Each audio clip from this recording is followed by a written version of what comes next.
Baik, kita lanjutkan dengan membahas tentang mekanisme regulasi yang ada di dalam tubuh kita terhadap metabolisme lipida. Ya, yang pertama adalah insulin. Jadi kita tahu bahwasanya hormon insulin merupakan hormon yang mungkin di antara hormon-hormon yang lain, hormon ini relatif paling terkenal karena kita tahu hormon insulin ini memainkan peran yang sangat penting untuk meregulasi kadar glukosa di dalam darah kita. Mungkin rekan-rekan sekalian juga sudah tahu dan paham bagaimana kerja insulin, tapi tidak ada salahnya kalau kita mengulangi sedikit tentang mekanisme kerja hormon insulin dan bagaimana dia meregulasi kadar glukosa di dalam darah. Sebagai gambaran, mungkin beberapa saat setelah kita makan, itu kalau kita ukur kadar glukosa darah kita, itu tentunya akan naik. Mengapa kok naik? Karena karbohidrat atau polisakarida yang terkandung di makanan yang kita makan itu dipecah menjadi gula yang lebih sederhana, dan dalam konteks ini ketika gula sederhana yang telah mencapai darah ini biasanya bentuknya adalah berupa glukosa, sehingga setelah kita makan beberapa saat kemudian kadar glukosa darah kita akan naik. Ketika kadar glukosa dalam darah kita naik, maka hal ini akan menjadi sinyal bagi sel-sel lain di tubuh kita yang mungkin membutuhkan energi untuk kemudian sel-sel semacam ini segera untuk memasukkan atau menyerap glukosa di dalam darah, karena kondisi atau kadar glukosa dalam darah itu seharusnya terkontrol untuk kita berada di level yang seimbang, level yang tepat. Jadi terlalu tinggi itu terlalu lama tidak baik, terlalu rendah pun juga tidak baik. Dalam konteks contoh yang sedang kita bahas, ketika kadar glukosa darah terlalu tinggi, ketika beberapa saat setelah kita makan, maka hormon insulin ini akan diproduksi oleh sel beta pankreas. Jadi salah satu jenis sel yang ada di pankreas, untuk kemudian insulin ini akan dilepaskan menuju sel-sel targetnya. Dalam konteks ini, sel-sel target daripada hormon insulin adalah sel-sel yang butuh banyak suplai glukosa. Ketika insulin dilepaskan oleh sel beta pankreas, jadi dari pankreas dilepaskan insulin ini, didistribusikan melalui aliran darah, dan kemudian ditangkap oleh reseptor yang berada di permukaan sel targetnya, misal sel otot. Ikatan antara hormon insulin dengan reseptornya, atau kita sebut sebagai insulin reseptor atau reseptor insulin ini, akan mengaktifkan reseptor yang tadinya tidak aktif menjadi aktif. Aktivasi semacam ini kemudian akan diteruskan atau kemudian akan menstimulasi protein-protein lain untuk ikut teraktivasi juga. Jadi terjadi reaksi kaskade atau reaksi sambung menyambung. Jadi insulin mengikat reseptornya yang berada di permukaan sel targetnya. Ikatan antara insulin dengan reseptor targetnya semacam ini akan mengaktifkan reseptor insulin yang tadinya tidak aktif menjadi aktif. Kemudian selanjutnya aktivitas reseptor insulin yang teraktivasi karena berikatan dengan insulin akan menyebabkan protein lain, tentunya protein intraseluler, untuk ikut teraktivasi juga. Dan aktivasi protein ini akan mengaktifkan protein lainnya dan seterusnya sampai pada akhirnya sel target jadi akan merespon hormon insulin tadi dengan cara apa? Salah satunya dengan meningkatkan ekspresi transporter glukos.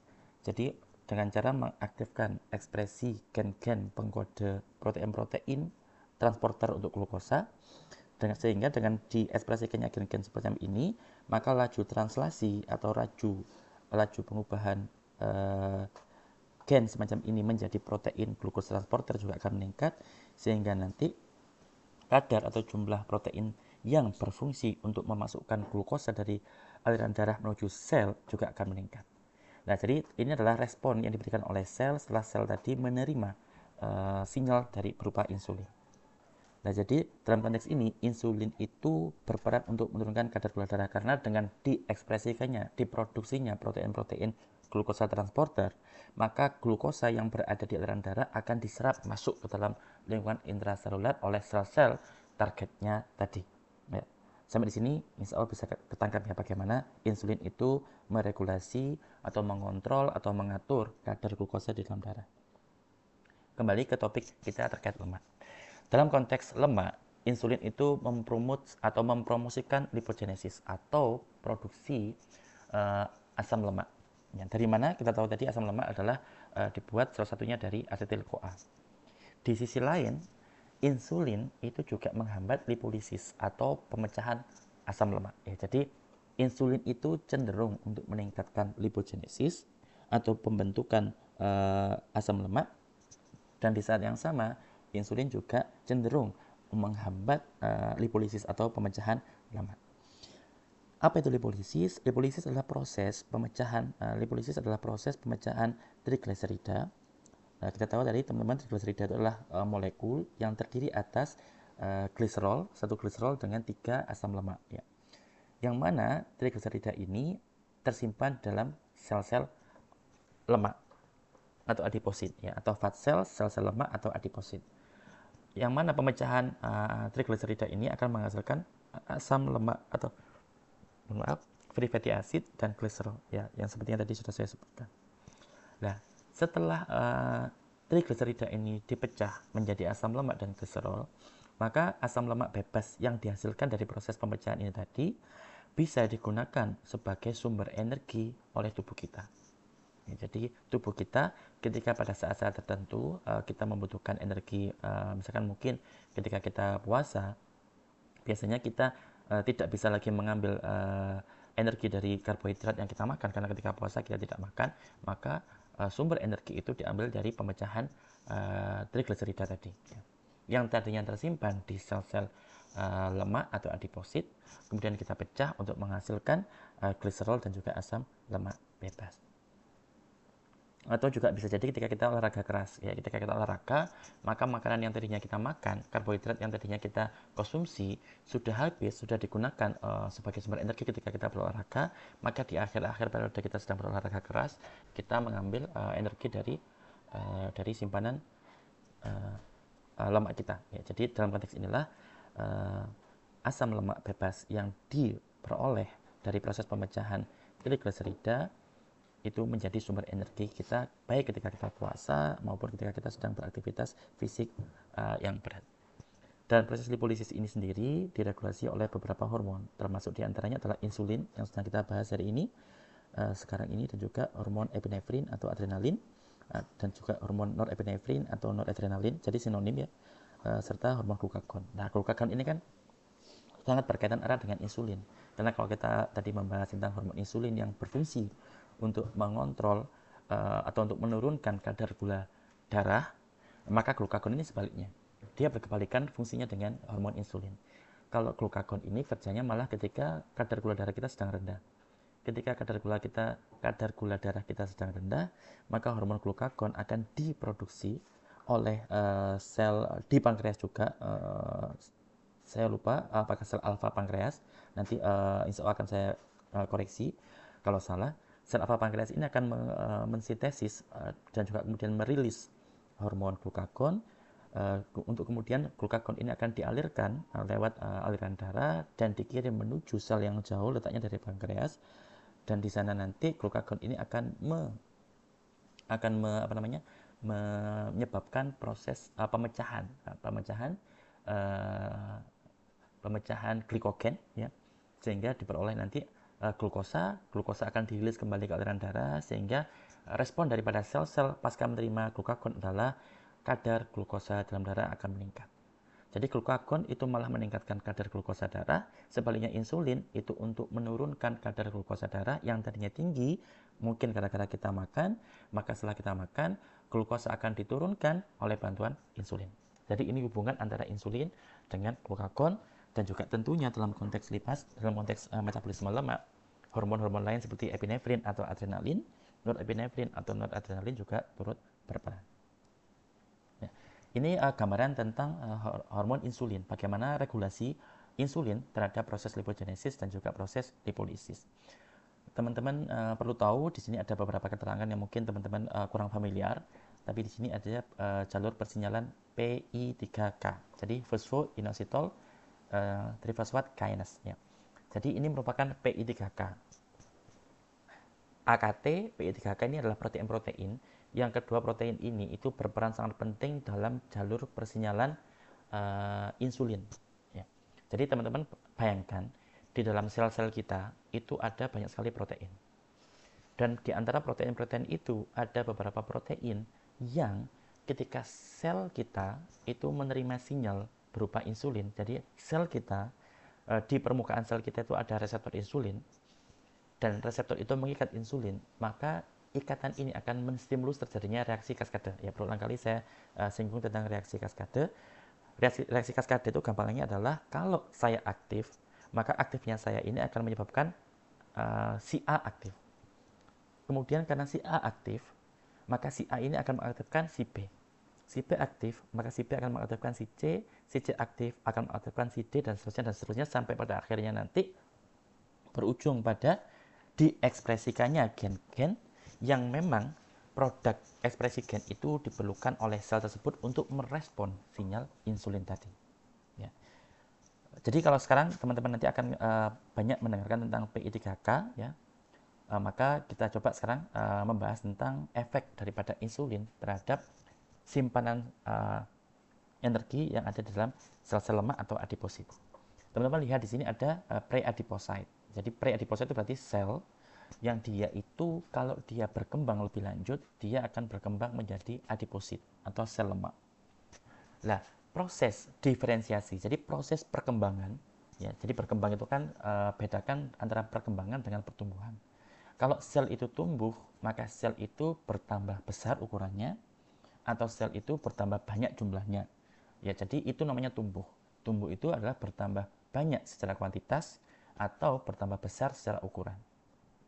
Kalau berkembang, itu adalah perkembangan atau perbedaan, yaitu menjadi berbeda daripada awalnya, tapi dalam konteks fungsi.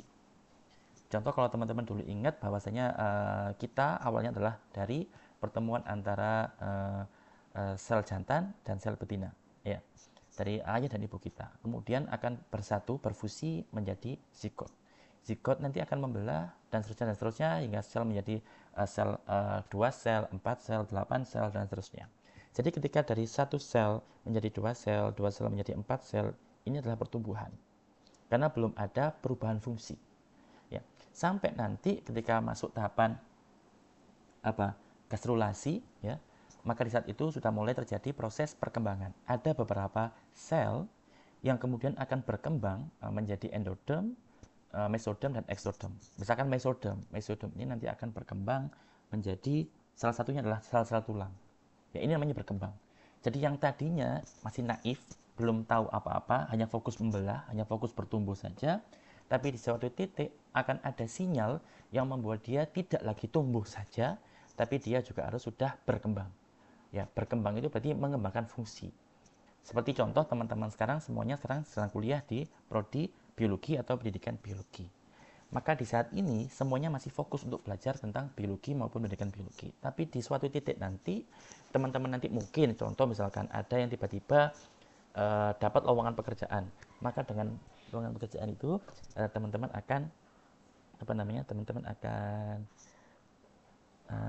akan mulai berpikir untuk berkembang. Yang tadinya teman-teman hanya fokus untuk belajar, maka kemudian teman-teman oke, baik, sekarang saya akan mengembangkan diri saya untuk belajar menjadi belajar menjadi mungkin data scientist, atau mungkin menjadi orang yang memang mempelajari tentang bagaimana mengkultur anggrek, atau bagaimana pokoknya teman-teman sudah mulai berpikir untuk baik, sekarang saya harus mengembangkan bidang baru, bidang keahlian saya. Itulah namanya perkembangan. Dalam konteks biologi seringkali disebut sebagai diferensiasi, ya. Nah, insulin itu salah satu fungsinya atau peranannya dalam konteks lemak adalah meregulasi atau menstimulus, ya. Jadi menstimulus diferensiasi pre-adipocyte menjadi adipocyte, ya. Itu salah satu fungsi daripada hormon insulin dalam meregulasi proses metabolisme lemak. Kemudian teman-teman lihat ya di bagian yang tengah, bagian sebelah kiri ini. Di sini terlihat bahwasanya glukos, ya. Tadi kita membahas tentang insulin. Maka glukosa yang berada di aliran darah itu akan dimasukkan ke dalam sel, ya. Melalui apa? Melalui GLUT4. Ya, GLUT4 ini merupakan protein yang dia berfungsi sebagai transporter. Jadi seperti protein sebagai pintu, protein tapi fungsinya sebagai pintu mentransport glukosa dari aliran darah menuju masuk ke dalam selnya, ke dalam intraselulernya, ke sitoplasmanya dan seterusnya. Dan proses pemasukan glukosa menuju ke dalam darah itu juga dapat stimulus positif dari PI3K. Dan PI3K ini diregulasi oleh insulin. Jadi urutannya kalau pokoknya ada insulin, maka insulin ini akan meningkatkan jumlah protein GLUT4, GLUT4 ini. Dengan banyaknya protein GLUT4 ini, maka otomatis laju pemasukan glukosa dari aliran darah menuju intraseluler juga akan semakin tinggi. Karena glukosanya semakin banyak yang masuk ke dalam sel intraseluler, dalam konteks ini adalah adiposit, maka kadar gliserol juga akan meningkat karena kadar gliserol ini juga berkorelasi positif dengan jumlah glukosa yang masuk ke dalam adiposit. Kita tahu bahwasanya gliserol ini merupakan salah satu komponen penyusun trigliserida. Ya, sehingga trigliserida itu terbentuk seiring dengan gliserol yang meningkat. Jadi gliserol ditambah fatty acid atau asam lemak akan akan membentuk molekul baru disebut sebagai trigliserida. Tadi ingat teman-teman bahwasanya trigliserida itu adalah molekul baru atau kita bisa bilang senyawa yang terdiri atas satu molekul gliserol dengan 3 asam lemak. Ya. Jadi inilah proses di mana kita sebut sebagai pembentukan trigliserida. Nah, pada kondisi-kondisi tertentu, kita sekarang fokus ke bagian ini. Pada kondisi-kondisi tertentu, trigliserida ini perlu untuk dipecah. Ya, kayak tadi misalkan teman-teman kita sedang dalam kondisi puasa. Ketika kita puasa, kita tidak makan karbohidrat, kita tidak makan protein, sehingga tubuh kita tetap harus beraktivitas, otak kita harus tetap harus berpikir, otot kita tetap harus bekerja. Maka dari mana sumber energinya? Diambil dari simpanan-simpanan lemak. Nah, lemak ini dipecah, ya simpanan trigliserida ini dipecah melalui proses namanya adalah lipolisis. Jadi lipolisisnya proses pemecahan trigliserida menjadi gliserol dan asam lemak bebas. Nah, dalam konteks ini, bagaimana insulin berperan? Nah, dalam konteks ini, teman-teman ingat tadi bahwasanya insulin itu merupakan regulator upstream. Jadi ketika insulin itu ditangkap oleh sel target, maka di dalam sel target itu akan terjadi peningkatan aktivitas protein AKT dan PI3K. Jadi kalau insulin datang, maka PI3K itu akan aktif. Maka ketika di sini dalam konteks lipolisis, kedatangan atau hadirnya atau eksisnya insulin itu akan menghambat proses lipolisis. Jadi insulin itu akan menghambat proses pemecahan trigliserida menjadi asam lemak bebas dan gliserol. Jadi insulin mempromosikan atau menstimulus terjadinya lipogenesis, ya, pembentukan lemak, asam lemak baru. Di sisi lain, insulin akan menghambat lipolisis. Ya, jadi sampai di sini insya Allah bisa dipahami ya. Ya. Baik, kemudian di dalam adiposit, insulin itu juga mempromot lipogenesis. Kita sekarang fokus di sini, ya. Insulin itu juga mempromot lipogenesis dengan cara apa? Dengan meningkatkan pemasukan, pengambilan, uptake ya. Lipoprotein derived fatty acid, jadi asam lemak yang diperoleh dari proses pemecahan lipoprotein. Ingat, lipoprotein merupakan kompleks molekul yang terdiri atas lipo, berarti lemak, protein dan juga protein. Sehingga ketika lipoprotein ini dipecah, salah satu produknya adalah asam lemak. Nah, asam lemak ini disebut sebagai lipoprotein derived fatty acid. Asam lemak yang merupakan derivat dari lipoprotein atau asam lemak yang diperoleh dari lipoprotein. Ya. Jadi asam lemak semacam ini itu juga ditingkatkan proses pengambilannya, ya. Proses pengambilannya seperti ini, teman-teman. Jadi di liver ya, kemudian salah satunya adalah VLDL, very low density lipoprotein, dipecah, kemudian menghasilkan adalah lipoprotein derived fatty acid, dan kemudian di sini akan dibawa di uptake, ya, diambil dari lingkungan luar sel menuju ke dalam sel adiposit untuk kemudian digunakan sebagai bahan untuk sintesis asam lemak baru, ya. Jadi ini merupakan proses yang ditingkatkan, yang meningkat lajunya, yang meningkat aktivitasnya seiring dengan adanya insulin. Selain itu, insulin juga diyakini oleh para ilmuwan. Jadi ini masih, kalau yang diyakini ini berarti masih belum established. Jadi masih berkembang, masih terus diteliti. Dengan cara apa? Yaitu dengan cara menginduksi. Jadi insulin itu meregulasi aktivitas atau menginduksi, mengaktifkan protein ADD1 dan SREBP1C, yang mana mereka-mereka ini merupakan protein-protein yang berperan penting untuk proses transkripsi, proses penerjemahan atau proses pengekspresian gen. Kita tahu gen itu kan semacam template, cetakan. Cetakan ini perlu untuk bisa berdampak terhadap sel, maka gen-gen semacam ini perlu ditranskripsi. Produk transkripsi adalah messenger RNA atau mRNA. mRNA semacam ini kemudian akan ditransport menuju ke sitoplasma melalui proses namanya adalah nuklear ekspor. Jadi diekspor dari nukleus menuju sitoplasma. Di sitoplasma, mRNA ini akan ditangkap oleh ribosom. Dengan ribosom mengikat mRNA, akan terjadilah proses namanya translasi, dan produk dari translasi adalah rantai polipeptida. Rantai polipeptida semacam ini akan mengalami proses-proses lanjutan, salah satunya adalah protein folding. Jadi rantai asam amino semacam ini akan mengalami proses pelipatan. Saya lupa, insya Allah di pertemuan kita yang kelima, ketika kita membahas tentang vitamin, itu tentang air, ya kita membahas tentang bagaimana proses folding semacam ini. Intinya protein itu baru bisa berfungsi ketika protein itu yang tadinya bentuknya linier, karena rantai asam amino, menjadi terlipat-lipat, sehingga dia memiliki bentuk 3 dimensi, dan bentuk 3 dimensi inilah yang membuat protein itu bisa beraktivitas dan bisa berfungsi. Nah, dalam konteks kembali ke materi, insulin itu juga menginduksi aktivitas ADD1 dan SREBP1C untuk kemudian mereka ini meregulasi proses ekspresi gen-gen yang produk gen-gen tadi adalah untuk terlibat dalam sintesis asam lemak dan juga lipogenesis. Ya. Dan mekanisme ini tidak saja terjadi di dalam adiposit, tapi juga berlaku di sel-sel hati. Ya, jadi inilah bagaimana insulin itu meregulasi proses lipogenesis, dan di saat yang sama insulin juga menghambat terjadinya lipolisis atau proses pemecahan lemak, atau dalam konteks ini trigliserida, menjadi asam lemak bebas dan juga kolesterol.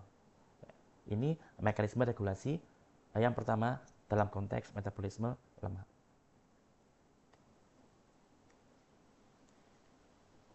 Selain tadi insulin menginduksi aktivitas ADD1 dan SREB1C, insulin juga diyakini itu juga meregulasi aktivitas protein faktor transkripsi dari golongan fork head. Ya. Jadi fork head itu hampir sama gambarannya dengan teman-teman, gambarannya sama dengan ADD1 SREB. Jadi protein-protein yang berperan penting untuk meregulasi proses transkripsi gen-gen tertentu. Jadi kalau teman-teman bisa bayangkan bagaimana efek daripada insulin terhadap fork head protein. Contohnya adalah protein apa? Ntar saya blank. Ya, pokoknya fork head ini merupakan famili protein faktor transkripsi. Jadi sekelompok protein-protein yang dia memiliki domain. Domain itu adalah motif khusus. Contoh ya, bayangkan tubuh kita adalah protein utuh. Maka kalau saya ingin menyentuh HP, maka HP itu akan saya sentuh dengan tangan. Nah, tangan ini domain. Ya, bayangkan tangan ini domain protein. Jadi protein-protein yang tergolong dalam golongan fork head, maka dia pasti memiliki domain yang mampu mengikat DNA targetnya. Ya, mengikat DNA targetnya. Ya, jadi inilah membuat banyak protein tadi masuk sebagai golongan fork head. Ya, jadi fork head itu famili protein yang mayoritas di antara mereka berperan untuk meregulasi proses transkripsi. Kemudian,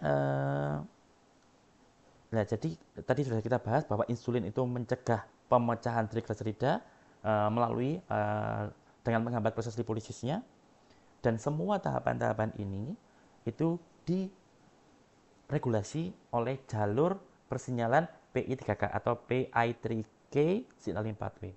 Dan ingat teman-teman, jalur persinyalan PI3K ini berada di bawah kontrol insulin. Jadi bayangannya adalah kalau ada tukang pos datang membawa suratnya ini insulin. Suratnya ini diterima oleh satpam. Satpamnya ini reseptor. insulin. Jadi dia bisa menangkap insulin. Kemudian satpam ini akan membawa masuk surat itu yang tadinya diterima dari tukang pos masuk ke dalam kantor. Ya. Jadi inilah proses bagaimana sinyal diteruskan dari luar sel, dari Pak Pos ya, menuju ke dalam sel. Oleh tukang satpam diterima dari kantor satpam menuju ke dalam kantor. Kemudian dalam kantor surat ini aka adalah insulin itu akan membuat satpam itu menghubungi pihak terkait. Karena satpam menghubungi pihak terkait, maka pihak terkait tadi akan menjadi aktif.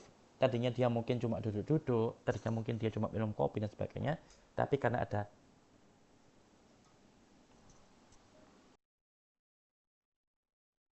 Nah, kemudian selain insulin, maka kita tadi sudah membahas singkat bahwa insulin itu fungsinya berkebalikan dengan glukagon. Dan dalam konteks ini kita bisa lihat bahwasanya glukagon itu justru meningkatkan glycogenolisis, yaitu proses pemecahan glikogen menjadi glukosa salah satunya. Jadi itu meningkat. Kalau insulin tadi kan, insulin justru meningkatkan lipogenesis, yaitu pembentukan lemak baru, dan di saat yang sama dia menghambat pemecahan lemak. Di sini sebaliknya justru malah meningkatkan pemecahan lemak. Ya. Jadi glukagon itu meningkatkan pemecahan simpanan lemak, yaitu simpanan gula dalam bentuk glikogen menjadi glukosa. Ya, kemudian juga gluconeogenesis meningkat juga. Lipolisis meningkat. Tadi insulin itu mencegah terjadinya lipolisis. Assalamualaikum. Waalaikumsalam warahmatullahi wabarakatuh. Ya, Pak. Gimana? Ya. Nah, Pak. Oke. Jadi kalau insulin itu mencegah lipolisis, sebaliknya glukagon itu malah meningkatkan lipolisis. Ya. Selain itu, katabolisme asam amino juga meningkat. Jadi ini adalah peranan atau regulasi atau fungsi regulasi glukagon terhadap metabolisme lemak. Dalam konteks ini kita bisa fokus pada glukagon meningkatkan laju lipolisis atau meningkatkan laju proses pemecahan lemak. Kemudian karena atau dengan mempertimbangkan efek glukagon terhadap lipolisis ini, maka kita bisa lihat bahwasanya kalau kita menghambat atau adanya penghambatan atau supresi terhadap aktivitas glukagon, maka akan berdampak pula pada menurunnya laju lipolisis ini. Ya, jadi ini adalah bagaimana peranan glukagon terhadap lipolisis. Di sisi lain, glukagon itu juga meningkatkan atau menstimulasi terjadinya proses beta oksidasi. Kita ingat beta oksidasi ini merupakan proses pemecahan asam lemak. Menjadi apa? Salah satunya menjadi asetil-CoA.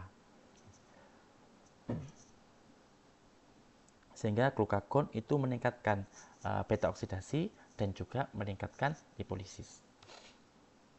Teman-teman lihat di sini, kita tahu bahwasanya proses gluconeogenesis, ini yang tadi kita lihat bahwasanya glukagon itu meningkatkan gluconeogenesis. Apa itu gluconeogenesis?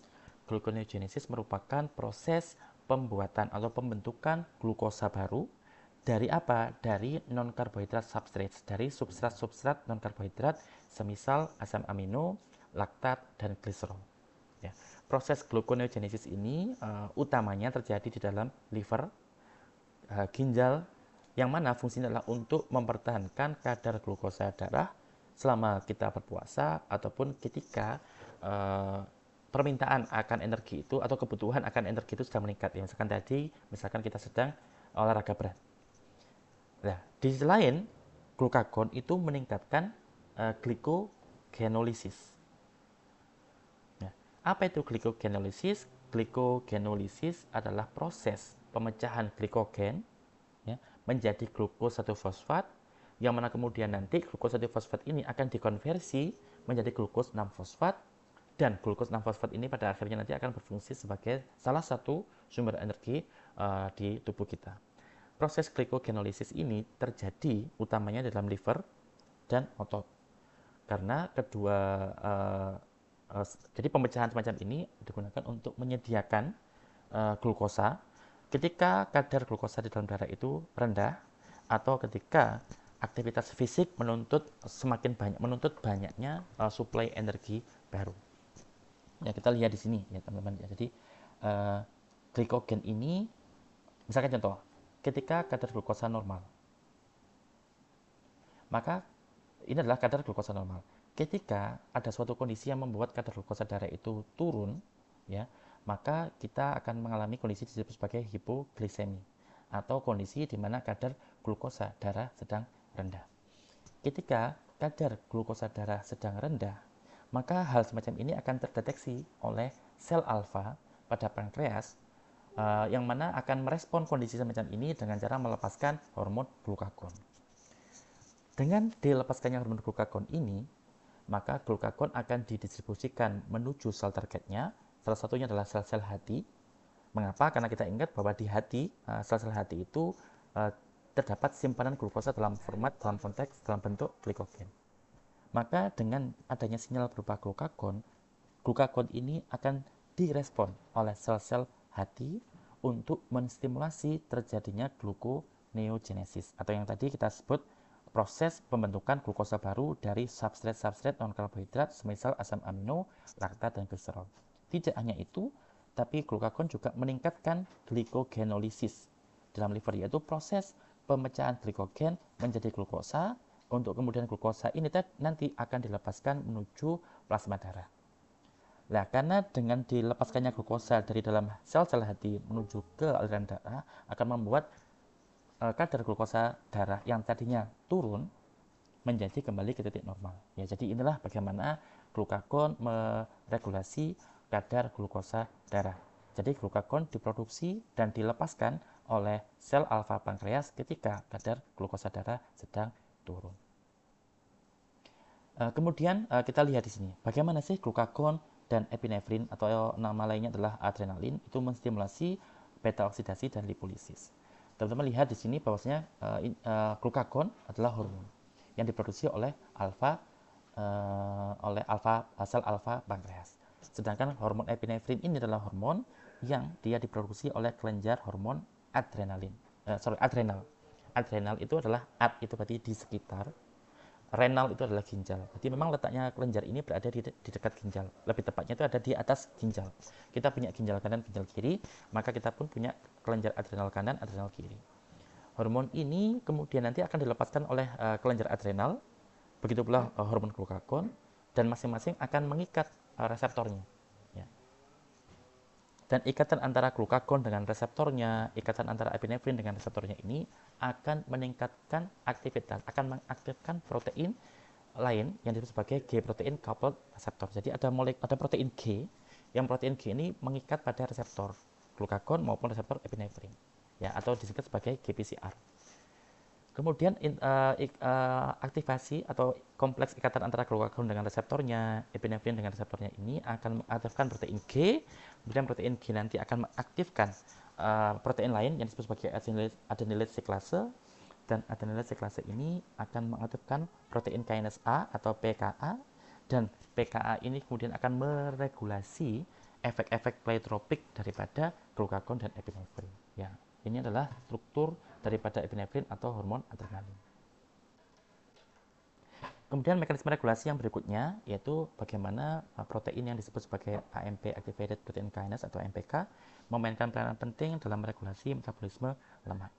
Teman-teman lihat, ketika kadar ATP atau ketika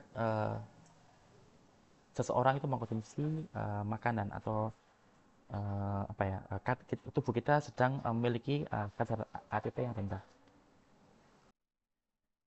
Jadi MAPK atau AMP Activated Protein Kinase ini merupakan salah satu protein dari golongan kinase atau kinase yang dia berfungsi sebagai sensor nutrien atau nutrien sensor atau sensor nutrisi, yang mana protein ini akan aktif atau menjadi aktif ketika kadar ATP itu rendah. Rendahnya kadar ATP ini akan secara otomatis meningkatkan rasio ADP AMP. Ya, jadi selalu berkebalikan. Sebagai akibat daripada proses semacam ini, maka jalur persinyalan yang diregulasi oleh AMPK atau tadi adalah AMP Activated Protein Kinase ini akan aktif, yang mana tujuannya adalah untuk menghasilkan ATP. Ya, ingat tadi penyebab AMPK aktif adalah karena kadar ATP yang rendah. Kadar ATP yang rendah akan meningkatkan rasio ADP dan AMP. rendah atau rendahnya ATP semacam ini akan meningkatkan AMP untuk apa? Tujuannya adalah untuk meningkatkan kadar ATP. Melalui apa? Salah satunya adalah melalui proses-proses yang uh, uh, glukos metabolisme ataupun lipid metabolisme dan juga mitokondrial metabolisme. Metabolisme lemak, metabolisme glukosa, dan metabolisme mitokondrial. Dalam konteks lemak, maka AMPK ini akan meningkatkan lipolisis, yaitu proses pemecahan lemak, kemudian meningkatkan beta oksidasi. Kita tahu tadi beta oksidasi ini outputnya adalah asetil CoA. Di sisi lain, aktivitas AMPK akan menurunkan laju lipogenesis dan juga laju biosintesis kolesterol. Akibat daripada ini semuanya adalah jalur-jalur atau proses-proses kimiawi yang menggunakan ATP akan cenderung menurun. Di sisi lain, jalur-jalur persinyalan atau jalur-jalur reaksi yang meningkatkan atau memproduksi ATP akan meningkat, dan juga beberapa proses atau yang kita sebut sebagai glukos sparing atau proses-proses yang memungkinkan tubuh menghemat penggunaan glukosa dengan menggunakan sumber energi lain seperti asam lemak, keton, dan lain-lain akan meningkat. Dan juga dengan adanya peningkatan kadar ATP atau level ATP, maka energi pun juga akan meningkat. Jadi ini merupakan gambaran tentang bagaimana jalur persinyalan yang diregulasi oleh AMPK itu meregulasi metabolisme lemak. Kemudian yang terakhir adalah beberapa penyakit yang berkaitan sangat erat dengan adanya gangguan pada proses metabolisme lemak. Kita bisa lihat di sini beberapa kondisi tubuh semacam misalkan diabetes tipe 2, kemudian kanker, itu juga seringkali dikaitkan dengan adanya gangguan pada metabolisme lemak. Kemudian juga aterosklerosis, kita tahu bahwa kolesterol itu memainkan peran yang sangat penting untuk meregulasi fluiditas membran sel. Ketika kadar kolesterol itu terlalu tinggi, bisa jadi menyebabkan terjadinya penurunan fluiditas pada membran sel. Bila ini terjadi pada sel-sel yang berada di jaringan pembuluh darah, maka kelenturan atau fleksibilitas jaringan ini akan menurun, sehingga yang seringkali kita lihat pada kondisi aterosklerosis atau pembentukan plak-plak di pembuluh darah. Ya, jadi ada banyak hal yang bisa terjadi bila mana terjadi gangguan pada metabolisme lemak, sehingga bersyukurlah kita semuanya sekarang ini, karena pada saat ini hingga detik ini kita semuanya masih kita sampai hari ini kita masih diberi kesehatan. Semoga kita semuanya selalu sehat walafiat, amin amin ya rabbal alamin. Cuman jangan lupa bahwasanya kesehatan ini juga perlu kita jaga, salah satunya dengan pola hidup sehat. Sekarang teman-teman semuanya sedang UTS, mungkin beberapa dari kalian ada yang sampai belajar sampai tidak tidur ya, tapi tetap mohon untuk tetap dijaga pola hidupnya. Kalau memang tidak tidur, tetap diusahakan mengambil mengambil waktu yang tidur sejenak saja, tapi intinya penggunaan waktu yang cukup untuk tidur itu juga bisa mengkompensasi kelelahan yang teman-teman dapati ketika masa-masa semacam ini. Baik, saya sampaikan selamat. Semoga apa yang saya sampaikan pada video ini bisa bermanfaat di dunia dan akhirat. Saya tutup dengan doa kepada tadi, subhanakallahumma wa bihamdika asyhadu an la ilaha illa anta astaghfiruka wa atubu ilaik. Assalamualaikum warahmatullahi wabarakatuh.